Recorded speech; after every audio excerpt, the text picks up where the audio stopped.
Está no ar Adjuntos, o podcast coletivo.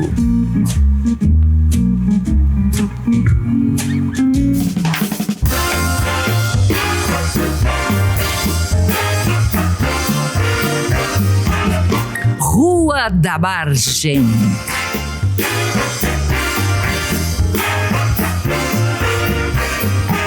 Histórias, cenários e personagens de Porto Alegre. Com Paulo César Teixeira.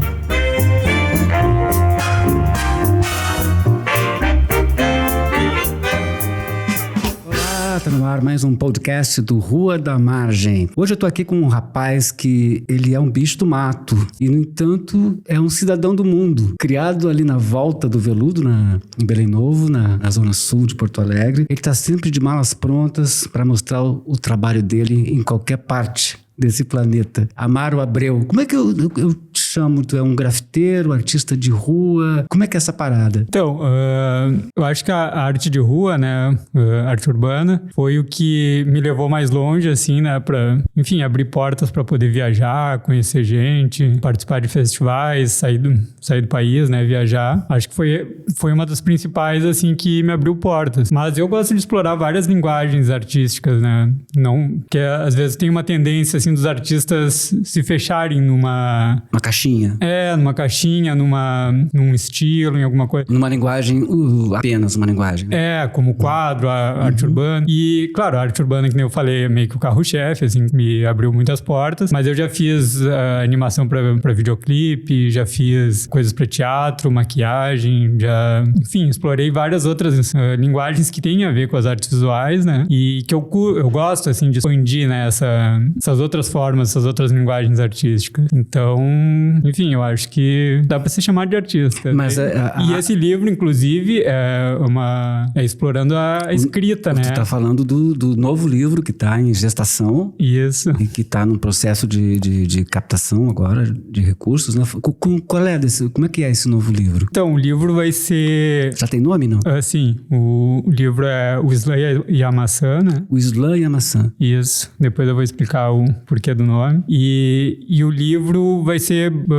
quase 100% escrito, né? Não vai ter nada, vai ter algumas imagens no começo. A foto de capa é da Nair Benedito, né? Que é uma fotógrafa que foi presa na ditadura e tal. Tem uma história super forte, assim, né? E teve lá em alguns lugares no Oriente. Então, vai ter algumas imagens no início e no final, mas quase 100% é escrito. Então, também foi uma... E tem uma temática, um cenário, assim, algum objeto? Então, vai ser sobre essa viagem que eu fiz ao Oriente Médio. Ah, tá. Em 2019, e que eu vou contando desde que eu saí de Porto Alegre, todos os lugares que eu percorri, né? As situações que eu fui passando, pessoas que eu fui conhecendo. Eu vou fazendo alguns contextos históricos, políticos, religiosos, né? Conforme eu vou contando a história, eu fiz várias pesquisas, e para ficar mais dinâmico, mais interessante o livro, eu vou encaixando alguns contextos históricos. E essa viagem teve qual motivo ela foi realizada? Então, ela foi uma residência artística que eu fiz. Pra onde exatamente?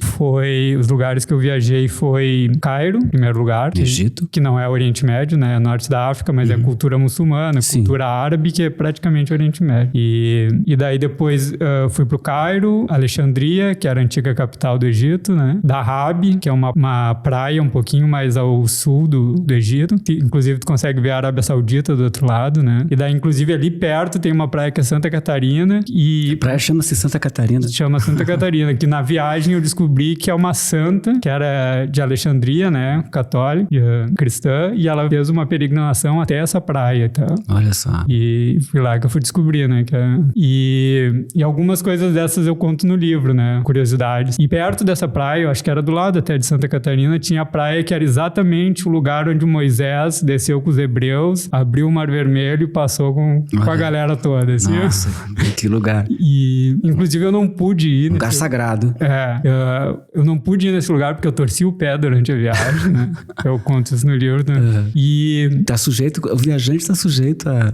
e daí era uma caminhada de não sei quantos quilômetros que o pessoal subia no Monte Sinai, depois descia, fazia todo o percurso que Moisés fez junto com os hebreus ali, e eu não consegui fazer, assim, fiquei muito triste, mas enfim, tava lá naquela região. E era uma residência artística sobre arte visual? Tinha alguma linguagem específica, não? Sim, era uma relacionada às artistas visuais, daí a gente pintava, fazia palestras, oficinas. Eu só esqueci de terminar o trajeto. Daí a gente foi a Dahab eu voltei pro Cairo, do Cairo fui pra Beirute, Líbano. Depois fui a Trípoli, que é o norte do Líbano, quase fronteira com a Síria. Não confundia com o Trípoli da Líbia, né, que é a capital da Líbia. Às vezes as pessoas confundem porque tem o mesmo nome. E daí depois de Trípoli a gente foi num campo de refugiados palestinos, né, que é na fronteira ali entre Síria e Líbano, que alguns chamam de Líbano, outros chamam de Síria. As fronteiras lá, às vezes, são meio movediças, né? São conflituadas, né? Claro, e daí ali é um limbo, assim, que a gente considera Líbano, outro Síria. E daí dali eu voltei pro Cairo, do campo de refugiados, voltei pro Cairo. Daí do Cairo eu fiquei mais acho que um mês, mais ou menos, no Cairo, e fui pra Índia. Pra Índia? Pra onde tu foi na Índia? Fui pra Mumbai e Pune. Quanto tempo durou essa viagem? Quase 4 meses. 4 meses? Então tem bastante material, né? Bastante coisa. Sim, foi uma viagem bem longa, né? E o livro tá pronto já? Ele já tá escrito? Tá pronto, tá escrito, já tá feito praticamente tudo. Só a diagramação agora que tá em andamento. E daí, terminando a diagramação, manda pra gráfica, imprime. E ele vai ser por alguma editora? Já tá definido isso? Editora Publicato. Que é a editora que o Vitor Mesquita trabalha, ele e a mulher dele. E vai sair pela Publicato. Tu tem esse é o segundo livro, né? Tu tens um primeiro livro que foi editado pela Libretos. Como é o nome mesmo? Habitat. Mas ele é diferente, né? Ele não é tão literário, tão focado na linguagem escrita, né? Então, ele tem algumas coisas escritas, mas são coisas curtas, assim, né? Textos curtos. Alguma reflexão, algo mais relacionado poeticamente e tal. E muita imagem, né? Ele era bem focado nas imagens e tinha algum texto e outro pra ficar mais dinâmico e pra quem visse o livro entendesse um pouco melhor o processo criativo. Mas esse ele vai ser ao contrário, né? Vai ter poucas imagens, quase nenhum, e mais texto. Né? Bom, quem vive em Porto Alegre certamente já se deparou com o teu trabalho, né? Nas ruas, né? Fala de alguns grafites, né? Onde eles estão. Então, tem vários, né? E essa coisa de arte de rua, ele é muito efêmero, né? Tu faz, daí apagam, destrói o muro, mas os que continuam ainda tem o da Farrapos ali, né? Que é uma empena, né? Uma lateral de prédio. Em que parte, mais ou menos, da Farrapos? Então, ali é mais ou menos na altura do Shopping Total. Descendo ali em direção... Tá no Shopping Total, né? Se descer ali pra Farrapos, eu acho que é um pouquinho mais pra frente, assim. De quem tá vindo do centro, indo pra... O que é a imagem? A imagem é um ser, assim, né? E um pássaro atrás. Tem um céu no fundo e tal. E que é brincando com esse meu processo criativo, né? Que é de criar um planeta, seres... Pois é, tu tem isso, né? Antes de tu falar para em outros lugares, né? Tu tem essa temática, né? Que é bastante recorrente no teu trabalho, né? Que são uma sociedade alienígena, são seres extraterrestres e ao mesmo tempo eles têm muito a ver com a gente, com a humanidade, né? Claro. Então, é brincando com isso, assim, é pensar uma espécie que se desenvolveu num planeta desconhecido, né? Porque o ser humano é super limitado em viajar no espaço ainda, não descobriu nenhum planeta com vida. E seria isso, brincando de criar novas espécies de plantas, de paisagens, de seres, animais. E daí eu vou criando uns híbridos, pego referência de alguns animais que já existem, crio algo diferente para dar essa ideia de que é uma espécie desconhecida, assim, estranha, né? E seria um planeta que se desenvolveu muito para esse lado mais natural, de se conectar com a natureza, entender os ciclos, as estações, o ciclo de uma planta, a relação da energia solar, do lunar, que é uma coisa que a gente se perdeu completamente no espaço espaços urbanos. Exato, totalmente. Tu pega nas grandes capitais, São Paulo, Nova York, Tóquio, tipo, é umas cidades que tem praticamente zero conexão com a natureza, né?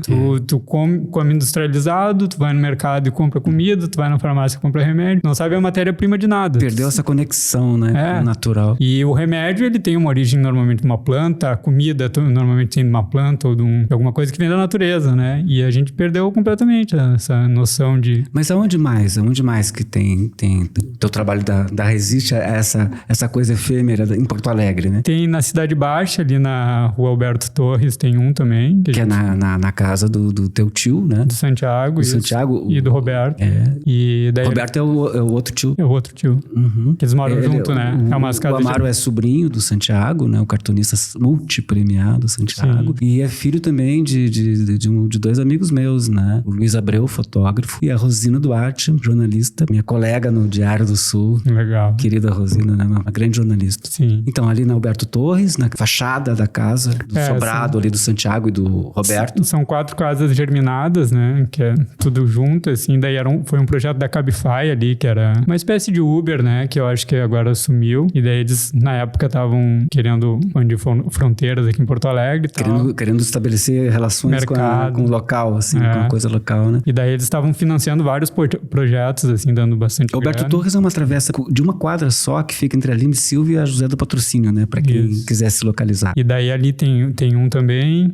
Na travessa João Manuel ali também, que tem a escadaria, que sai na Fernando Machado, tem um. E entre a Duca de Caxias e a Fernando Machado, né? Isso. E, bom, em quais cidades do mundo, né? Que o teu trabalho... Então, eu posso dizer as que eu fiz, as que existem ainda, não tem como saber mais, né? Sim, se não foi alterado, se não caiu o muro, se não pintaram, se não vandalizaram, né? Mas, exato, onde é que tu levou o teu trabalho? Então, tem esses lugares que eu falei da viagem, né? Cairo, Líbano, ali fronteira da Síria ali, né? Que alguns dizem que é Síria, outros dizem que é Líbano, na Índia, Mumbai, tem Moscou também, que eu fui agora recentemente na Bienal de Moscou. Uhum. Tem na Europa também, tem Alemanha, Berlim, Nanterre na França, tem vários lugares.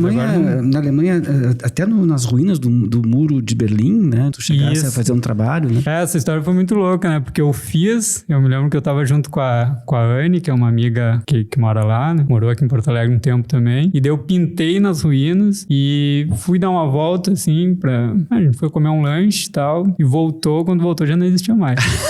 É o efêmero total, assim. Esse foi o efêmero, assim, de 20, 30 minutos.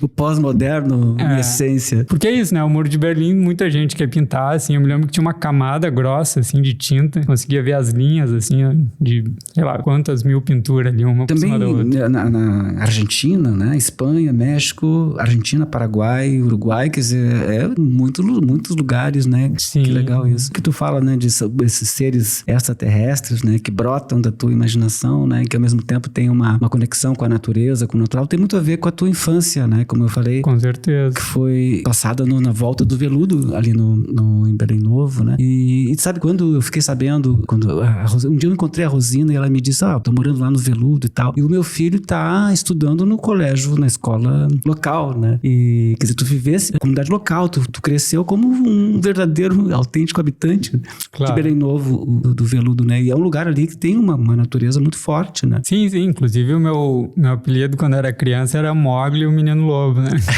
Andava só com uma bermudinha de cabelo comprido. Quem te chamava de Mogli? Ixi, muita gente. Agora... Os próprios moradores de Belém Novo? Na verdade, não. Os moradores não tanto, mas os amigos da minha mãe mesmo. Os amigos, assim. Sim. Porque o pessoal ali também era tudo meio bicho do mato, né? E, tipo, os amigos da minha mãe que eram mais do centro da cidade. Os urbanos.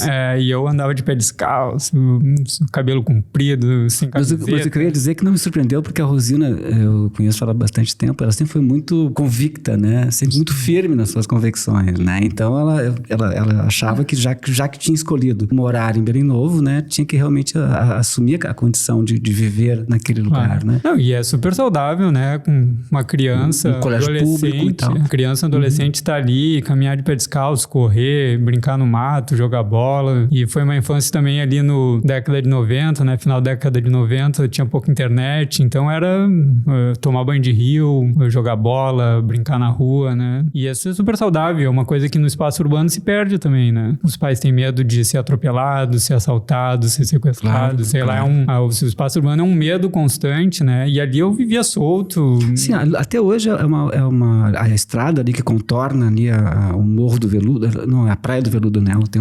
Costeia o morro, né? Ela não é calçada, né? Ela é... Não, chão batido. Chão batido até hoje, né? Água própria para banho, pedra, rio, árvore. Então, é muito... Para um adolescente, uma criança, é muito saudável, né? Tu estar num ambiente desse. Saudável e muito impactante, imagina. Sim, inclusive, reverberou no meu trabalho, né? Depois eu me mudei pro Julinho, fui estudar no Julinho. Você estudou no Julinho? Eu também. E... Legal. E daí... Um pouquinho antes, nos anos 70. E daí, pra mim, ali foi um contraste, né? Vivendo num lugar super natural, daqui a pouco tá ali caos, carro, gente, buzina. Sim, João Pessoa ali, asfalto, gente pra tudo que é lá. E daí aquilo ali começou a meio que dar um contraste na minha cabeça, né? Aquilo te impactava, a tua sensibilidade. Claro, com certeza. E daí eu também, nessa época, tava numa fase de encontrar algum trabalho mais peculiar, assim, que não fosse só cópia, né? Porque durante muito tempo eu copiei super-heróis, essas coisas. E daí, nesse momento, eu tava num momento de amadurecimento de criar alguma coisa pessoal mesmo. Que idade tu tinha, mais ou menos, nessa época? 18, 19. E eu tava nessa fase de encontrar alguma coisa que falasse sobre o que eu gosto, sobre algo que conversasse com a minha alma, assim, né? Com minhas ideologias. E daí que eu comecei a entrar nessa linha de trabalho, né? Era um planeta mais conectado com o ambiente natural. E também, na época, eu via muito aqueles alienígenas clichês, né? Que é com olho grande, cabeça e tal. Acabou virando um super clichê e eu queria criar umas espécies diferentes, que não tivesse nada a ver com aquilo, porque tá num planeta diferente. Pode ser aquilo, mas virou tão clichê que eu queria imaginar alguma outra coisa. Porque, né? Talvez, assim, em função do cinema, né? De Hollywood, a gente tem uma ideia de que os seres alienígenas, geralmente, eles chegam para nos ameaçar, né? Sim. Eles não vêm aqui de boa, né? Então, tu meio que tu inverte essa lógica, né? Tu crias sociedades extraterrestres que são mais evoluídas e no sentido de conectadas consigo próprias, né? E com a própria natureza. Sim. Essa ideia de que... Inclusive, uma coisa que me influenciou também... Na verdade, eu fui descobrir depois, mas me influenciou, de certa maneira, foi um filme que é Planeta Verde, um filme francês, não sei se já viu. Não vi, não conheço. Que é muito interessante, acho que é década de 70, 80, eu acho, mas eu vi ali na minha adolescência, né? Que é um planeta com seres super conectados com a natureza, só que são figuras humanas, né? Eu não crio figuras humanas. E daí, numa dessas, elegem uma mulher que mora nesse planeta pra vir pro planeta Terra dizer, vocês estão fazendo merda aí, vocês vão destruir o planeta de vocês. E daí ela é... Dos anos 70, isso? 80? Isso é profético. É profético, mas naquela época já tinha essa ideia. Já tinha, mas era menos consolidada, né? Não era tão forte que nem é hoje, né? Uhum. Porque é isso, a população vai aumentando, vai destruindo cada vez. E daí ela vem pra Terra e ela começa a tentar ensinar os humanos, vocês estão fazendo merda, vocês vão acabar destruindo o planeta de vocês, né? E daí é isso, a história vai girando em torno disso, assim, dela tentando, e os humanos nem aí e tal, tocando foda-se. Eu fiz uma matéria contigo, acho que em 2018, lá pro Rua da Margem mesmo, né? Isso. E foi até quando tu tava fazendo esse trabalho lá nos sobrados ali da Alberto Torres, e tu dizia assim que o teu trabalho a tua ideia assim é que fosse um presente pra cidade, né? Tu tem um pouco isso, assim, quer dizer, cria coisas pra dar de presente pra cidade, pro mundo. Então, eu acho que sim, eu acho que a arte em geral é um presente pra cidade, porque é algo que tu faz com muito dedicação, com muito amor, né? E que se tiver um retorno financeiro melhor, né? Porque a gente tem que pagar as contas, que nem de qualquer preferência, pessoa, né? Aluguel. Mas se não tivesse dinheiro, a gente faria de qualquer maneira. Faria igual. Porque ele tá além da questão financeira, né? É uma necessidade de fazer. É uma necessidade. De se expressar, de manifestação. Com certeza. Né? Se eu não fizesse, eu ia entrar em depressão, eu ia, sei lá. Tem um cachorrinho, a gente tá falando de natureza, tem um cachorrinho que tá querendo participar da conversa. Tá dando pitaco aí. E daí, é uma necessidade, né? Então, se eu não fizesse isso, eu estaria frustrado, estaria depressivo, sei lá, estaria... Então, eu faço por necessidade. E acabou que tem um retorno financeiro hoje, né? Depois de, sei lá, 15 anos ou mais de dedicação, né? E que isso é bom, porque eu tenho contas para pagar, aluguel, conta de luz, comida. Claro, evidente. E isso acabou dando um retorno, mas É consequência do trabalho, É né? consequência. Durante 15 anos ou mais eu tive fazendo sem ganhar nada e fazendo como um presente mesmo, né? Entregar minhas percepções para que as outras pessoas possam... Não, e no caso do grafite, ainda tem essa resistência, assim, essa falta de compreensão das pessoas, a falta até de informação, né? De confundir as coisas, né? De confundir o grafite com o vandalismo, né? Muitas pessoas ainda têm essa falta de percepção, né? Sim. Hoje em dia já tá mais tranquilo, né? Eu me lembro que quando eu comecei ali no final da década de 90 era completamente misturado. Pichação e grafite, para as pessoas era tudo a mesma coisa. Eu me lembro de estar pintando, assim, algo colorido, com permissão, e vinha a polícia ou vinha alguém reclamar. É esse ponto, né? E hoje em dia já tá mais tranquilo. Hoje em dia tu pinta, o pessoal cumprimenta, até a polícia elogia às vezes, né? Porque, enfim, entrou muito na mídia, né? O grafite, a arte urbana entrou no jornal, em televisão, revistas. Foi uma coisa que... ganhou espaço, né? Ganhou um hype, assim, né? Uma visibilidade muito alta. E hoje em dia as pessoas já estão mais conscientizadas. Mas eu me lembro quando eu comecei era tudo a mesma coisa, né? Grafite, pichação. Muito raro as pessoas mais relacionadas à cultura que conseguiam diferenciar. O resto... Com que idade tu tá agora? Vou fazer 35 amanhã. 35, super jovem, né? Quer dizer que pra quem tá começando agora, quem tem 19, 20 anos, não sei exatamente qual é a idade que se começa, né? Tá mais fácil, né? Quer dizer, a tua geração, de alguma maneira, abriu esse caminho também, né? Então, tá mais fácil, mas eu acho que perdeu um pouco a naturalidade também, né? Porque eu acho que hoje em dia, com as redes sociais, o pessoal tá muito eufórico em conseguir sucesso a curto prazo, né? Ah, tem isso. E daí o pessoal quer postar nas redes, quer ganhar dinheiro, quer ficar famoso. E daí perde um pouco dessa naturalidade que é tu fazer por necessidade, né? Faz porque, né, eu te falei, se eu não fizer, eu vou por uma razão íntima, mal, né? Vou até me sentir mal se eu não estiver fazendo alguma coisa, me expressando de alguma maneira, né? E hoje em dia tem muita gente que entra nessa onda, assim, vê que é uma coisa que tá em alta e daí quer ganhar dinheiro, quer sucesso a curto prazo e daí acaba pecando um pouco na questão da originalidade, da profundidade, da consistência da ideologia, do trabalho, da técnica mais apurada. Daí tu quer o resultado a curto prazo é atalhar caminho, né? Atalhar caminho sempre o resultado vai ser menos profundidade. Claro, porque ficou mais acessível por um lado, né? E por outro também a dificuldade às vezes é um estímulo, né? Também, né?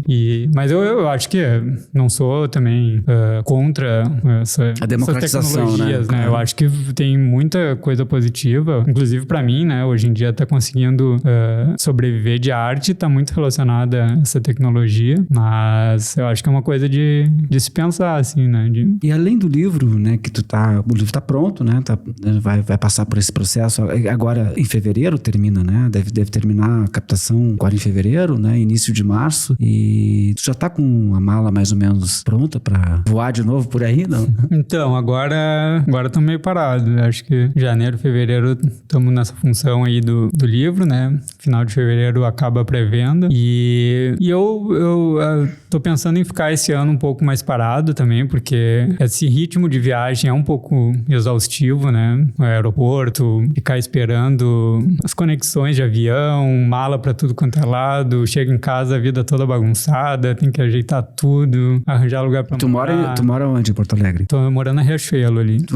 No centrão ali mesmo. Sim. Mas é isso, cada viagem dessas, principalmente as mais longas, que nem essa que foi 4 meses, eu tive morando em São Paulo também, agora fiquei 4 anos morando em São Paulo, dá uma bagunçada na vida, né? Porque é um ritmo muito rápido, não consegue consolidar muito algumas coisas, né? Então eu tô pensando em dar uma baixada um pouco agora. Agora em 2024. Fica 2024. Mais parado. Dar um foco nesse projeto aí do livro, né? Que é um projeto que já tá guardado há muitos anos e... Sim, desde 2019, né? Da viagem foi 2019. Foi, 2019. Antes da pandemia, né? Parece foi em outro mundo, basicamente. Né? Foi muito louco, porque a pandemia foi 2020, né? Então eu voltei da viagem e daí eu tava com essa ideia de escrever o livro, mas, enfim, função, trabalho aqui, trabalho ali, coisa pra fazer e não conseguia. Entrou a pandemia, fiquei socado dentro de casa, daí foi o alinhamento dos astros pra dizer assim, não, agora vai. E daí foi isso, foi a pandemia toda eu fiquei escrevendo o livro e foi o que me preencheu aquele espaço vazio ali, né? Não tinha nada pra fazer, socado dentro de casa, ia lá, escrevia, porque durante a viagem eu quase não escrevi nada, assim, anotei algumas informações, algumas coisas informativas estimativas de data, nome de pessoas. Mas Coisas objetivas. Mas não escrevi nada, assim, sobre a viagem. Não desenvolveu o texto. O livro foi todo revisitando memória da viagem, né? Então, foi feito de memória mesmo. Assim. Foi como se eu estivesse viajando de novo. Passo por passo da viagem. É legal, porque aí tu vai conduzindo o leitor, né? O leitor vai viajando contigo, né? E daí eu fui contextualizando, que nem eu falei, fui botando alguns contextos que ficavam interessantes ali no momento. E durante a pandemia foi o que preencheu meu espaço vazio ali, né? Eu ia todo dia, acordava, escrevia, pesquisava. Tu tava em São Paulo ou tava aqui? Tava aqui. Na verdade, eu tava no Rio quando estourou a pandemia. Eu tô te falando que é o cidadão do mundo. Ele tá uma hora em São Paulo, uma hora no Rio, outra hora na Riachuelo, outra hora no Veludo, outra hora no Oriente Médio. E daí eu tava morando no Rio, já tava uns 4 meses lá no Rio. E a minha ideia era ir pra São Paulo depois. Só que daí estourou a pandemia, eu voltei pra Porto Alegre, né? Não tinha como eu ficar lá. E daí, depois que passou a pandemia, que eu fui pra São Paulo. Daí eu morei lá 4 anos e tal, entre idas e vindas. Mas eu escrevi todo ele e passei a pandemia toda em Porto Alegre. Além de torcer o pé, aconteceram coisas assim diferentes, curiosas na viagem? Nossa, foi uma viagem. Só imagino, né? Curiosidades, assim. Por exemplo, conta algumas delas. Deixa eu lembrar. Uma que foi muito interessante, assim, foi essa visita que a gente fez no campo de refugiados palestinos, né? Que inicialmente não era pra gente ir no campo de refugiados palestinos. Tu diz a gente, o pessoal que estava fazendo a residência artística. Sim, porque tinha uma curadora junto, tinha E devia ter gente de tudo que é lugar do mundo, né? Claro. E daí, inicialmente, a gente saiu de Beirute, né? No Líbano, e foi pra Trípoli, que é o norte lá do Líbano. E a gente ia num campo de refugiados sírios, de pessoas que estavam fugindo da guerra da Síria. E só que nisso, deu algum desentendimento, não sei se um desentendimento, algum perigo de ataque, alguma coisa, que eles cancelaram a nossa ida pra lá. E a gente ficou sem saber o que fazer, né? O que nós vamos fazer agora? Vamos voltar? Era longe, né? E daí, a mulher da embaixada lá, tava falando com a Sheila, que era a curadora, disse, não, vocês vão ir pro campo de refugiados palestinos, tá? Só que esse campo de refugiados palestinos precisava de uma autorização prévia, que tu precisava mandar pra embaixada, eles levavam não sei quanto tempo pra aprovar ou não, te devolver... Tinha um trâmite e tal. Te devolver a permissão e tu tinha que entrar com papel. Só que daí ela disse, não, vamos entrar ilegal lá, então. A gente vai chamar uns moradores palestinos lá, eles são lá de dentro do campo, e vocês vão entrar lá e tal, e vão fazer as atividades, né? Não vão perder a viagem. E daí, beleza, vambora, né?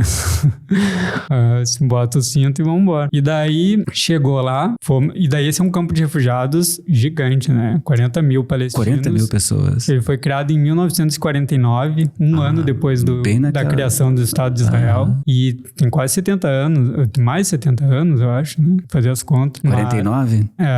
Mais de 70. Mais de 70 e poucos, né? 75.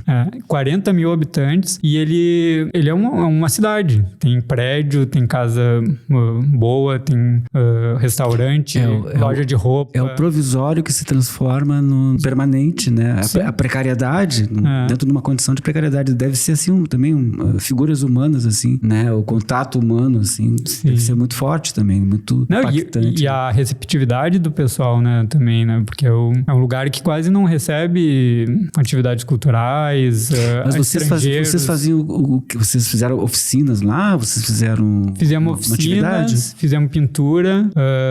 Que legal. Conversa com os alunos, também tinha um colégio lá que a gente conversou com os alunos. E daí foi isso, a gente era um campo de refugiados gigantes, né? Daí tem o exército do Líbano fica nas portas, né? E daí a gente tentou lá, a primeira não deu certo, já tava de noite, tá? E era muito louco, né? Porque eu ainda tenho alguns traços árabes, né? Porque tenho descendência dos mouros lá da Espanha, Mediterrânea, né? E eu ainda tenho alguma coisa... Por parte dos Abreu. Por parte dos Duarte também, né? Duarte. Porque vem ali de Portugal também, né? Que tem uma região que teve os mouros habitaram muito tempo ali. E eu tenho muitos traços de árabe. Mas a Sheila era descendente de italiana, loira de olho azul.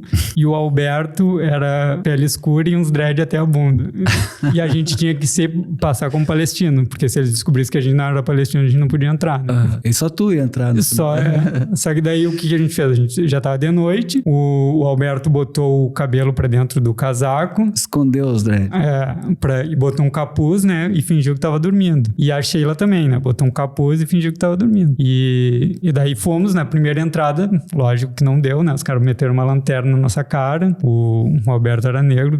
Daqui não é palestino, nem aqui nem na China. aqui. E a Sheila também, ali meio que acordou, não, tal. Daí fomos pra segunda entrada. Na segunda entrada, também não deixaram entrar. E daí, inclusive, nessa hora, rolou uma discussão, né? Em árabe, eu não entendia uma palavra, começaram a bater boca. Entre eles? Entre os caras que estavam nos levando e o exército libanês que estava na entrada. E tudo em árabe começou a ficar cada vez mais calorosa, aquela briga, e eu comecei a ficar nervoso, né? Medo, porque os caras com arma de guerra e milico não precisa permissão pra dar tiro, né? Mas fiquei no carro ali, esperando passar e tal, e ferveu a coisa, os caras ficaram começaram a quase brigar mesmo disso. E daí chegou um outro pessoal e separou, assim, disse, não, vamos calmar os ânimos e tal, e daí nos liberaram, mas não deixaram a gente entrar. E daí eles ligaram de novo pra mulher lá da embaixada, e daí a mulher... A embaixada de que país? A embaixada brasileira. No Líbano. Uhum. E daí a mulher fez algumas ligações e disse, não, agora vai dar certo. Daí a gente foi e conseguiu entrar. Ela fez mexeu uns palitinhos ali. É uma situação de risco. Tu tem que ter uma coragem também, né? Esse momento foi o momento, assim, bem... Acho que foi o único momento, assim, que eu realmente fiquei, assim, nervoso, assim, tipo, puta, pode acontecer uma merda. Mas tu já busca um pouco, né, desse risco, né? Esse risco, de alguma maneira, te inspira, né? E te alimenta, né? Porque tu já busca situações que para muitas pessoas seriam pavorantes, né? Então, eu busco... Na verdade, eu não busco, né? Essa oportunidade surgiu e eu aceitei... Não aparece por acaso. Eu aceitei porque eu achei que era uma oportunidade única, né? Que eu não podia deixar de viver essa experiência. Tava na tua frente, né? Ali, claro. Mas foi quase um mês sem dormir, assim, pensando, será que eu vou mesmo? Será que eu não vou? Porque é uma região conflituosa. Totalmente, né? E claro, tava com controle das embaixadas, né? Mas pode acontecer algum imprevisto, tanto que cancelaram a nossa ida pra lá. São lugares que são muito conflituosos, que é fácil acontecer mesmo com as embaixadas controlando. Uma coisa que a ponto de explodir a qualquer momento, às vezes por uma bobagem, né? Inclusive, nesse campo de refugiados, dá pra vir bombas ali perto, né? Porque a Síria tá em guerra e tal. Só que é isso, eu em algum momento, assim, eu tava naquela vai, não vai, será que eu vou? Será que eu não vou? Não quero morrer lá também, né, naquela situação, né, tenho uma vida, sou jovem, só que chegou um momento que eu disse, tem mais ou menos as embaixadas controlando, eu também não vou deixar de viver uma experiência e daqui a pouco sofrer um acidente de carro e morrer. Então, exato. Sabe, eu não sou das pessoas que fica dizendo assim, o destino. Se tiver um tiroteio ali, eu não vou passar no meio confiando no meu destino, né? Se tiver um tiroteio, eu vou sair fora. Claro. Mas numa situação dessas que tem mais ou menos as embaixadas controladas, eu achei... É uma oportunidade única, né? É, uma oportunidade única. Possivelmente tu nunca mais estaria numa das entradas daquele campo de refugiados na vida, não teria outra chance, né? E eu pensei isso, assim, eu não quero morrer com essa decepção, né? Tipo, imagina eu ficar a vida toda alimentando de que eu poderia ter vivenciado uma experiência incrível. Um arrependimento e pra toda a vida. E ficar a vida toda amargurando aquela decepção de não ter tido a oportunidade, né? Então, eu acabei assumindo esse risco, mas também tenho minhas precauções, assim, né? Não, tem que ter, né? Tem que ter. Senão não dá. Bom, e essas histórias todas estão contadas nesse livro. E como é que a pessoa faz para participar desse financiamento coletivo? Então, a gente fez através do Pix direto, né? No outro livro a gente tinha feito através do Catarse, que é a plataforma. Mas dessa vez, como a gente queria fugir um pouco da porcentagem, né? Dos sites. Que às vezes taxas que eles cobram. Eles cobram, às vezes, umas taxas altas, né? Dependendo do valor, se é um valor alto, acaba ficando uma grana alta, assim, né? Da porcentagem do site. Então, essa vez a gente fez diretamente pelo Pix. E tem um site, algum lugar que a pessoa vai lá e já faz o caminho, já dá o dinheiro ali, já... Então, a gente fez junto com a editora, a gente fez um material de divulgação para grupos de WhatsApp, para pessoas, né? Que tá rodando. Mas tem nas redes sociais também. Nas minhas redes sociais eu postei lá com todas as informações. Instagram. Amaro Abreu. Isso, Amaro.Abreu. E no Facebook também tem, né? E dá pra, sei lá, acho que se botar no Google ali saiu algumas matérias também que dá pra acessar, colocar livros lá, maçã, Oriente Médio, alguma coisa deve encontrar, né? Como é que é o nome mesmo? Repetir? O Islã e a Maçã. O Islã e a Maçã. E eu ia explicar, né, o nome. Que tem a ver esse negócio da maçã, né? Quer dizer, né, a tentação e ao mesmo tempo, né, tem muito isso. O medo, né? E o Islã é a rigidez total, né? Sim. religião islâmica é... Tanto que eu via mulheres lá Isso não te incomodava também? Sim, com certeza, né? Eu vi muitas vezes, assim, tipo, dos muçulmanos mais ortodoxos, a mulher num calor de 40 graus, a mulher com toda de preto, tapando até a ponta dos dedos, daí tem a burca, né? Daí fica só o fiozinho pra ficar só o olho de fora. E por cima do fiozinho ainda tem um pano... Como assim um fiozinho? Um fiozinho de aberto, abertura, assim, de abertura pra ver os olhos. Pra pessoa poder enxergar, né? Porque senão você não consegue enxergar. Sim. E por cima daquele fiozinho de abertura ainda tinha uma telinha preta que Tipo era pra um não ver véu. nem os olhos. Tipo um véu, assim. Que Um véu transparente, assim, meio transparente. Sim, que era tipo não podia, nem os olhos podia mostrar. Então, tipo, é uma loucura, né? Essa religião islâmica é uma rigidez, assim, dos costumes que...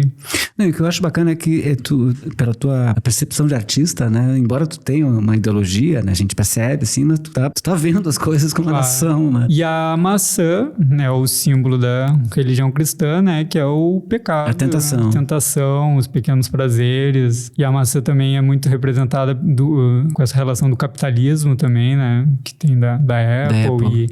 E não só da Apple, ela tem uma simbologia, assim, dos prazeres. Que é a coisa do Ocidente, né? Do Ocidente. Né? A maçã, ela tem... Então, o nome do livro é isso, né? A rigidez do Islã e os pequenos prazeres da maçã. Bem sacado. E tem uma ideia de lançamento, assim?